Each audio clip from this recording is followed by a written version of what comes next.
नमस्कार। भारतीय टुडे 21 से मैं आरपी पंडित आपके साथ हूँ।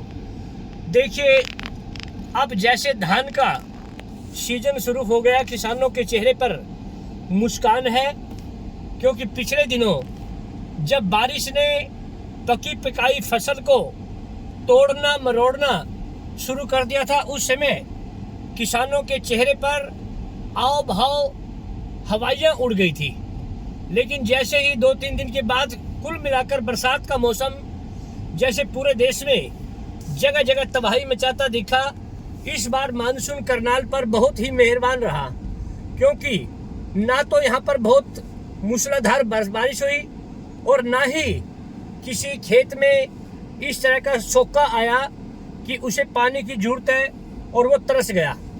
यही कारण है कि अब धीरे धीरे देखिए मंडियों में धान की फसल आने लगी है और किसान, व्यापारी और मजदूर सबको अपना अपना काम मिल गया है। और कुछ दिनों में यह आवाक एकदम पककर जब तैयार होगी तो उस समय करनाल, नीलोखेड़ी, तरावड़ी और निसिंग मंडियों में इस तरह के जाम लगने शुरू हो जाएंगे।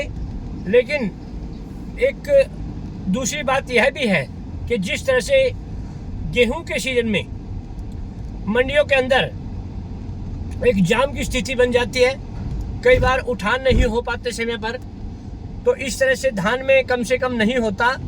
और कुछ समय के लिए जैसे ही पोर्टल के आधार पर धान लोकल आनी शुरू हो जाएगी, तो हर मंडी में एक समय ऐसा जरूर आएगा जब किसान अपने अपनी धान बेचने की होड़ में अफरा तफरी सी मचाते दिखेंगे।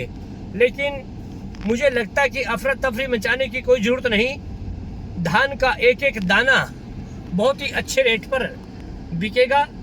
और जैसे कि आप देख रहे हैं, देखिए अब मंडी में कुछ ढेरियाँ साफ सुथरी धान की नज़र आ रही है और मंडी में अधिक लोड भी नज़र नहीं आ रहा है, क्योंकि साथ ही साथ ढेरियाँ और पल्लेदार उसी समय ट्रालियों में धान को लोड करते हुए, यानी कि उठान भी समय पर हो रहा है। तो भविष्य में जिस तरह का भी किसानों को एक राहत और आगे जैसे धान की फसल की जोरदार आवाज़ शुरू होगी, हम आपसे फिर मिलेंगे। जय हिंद, जय भारत।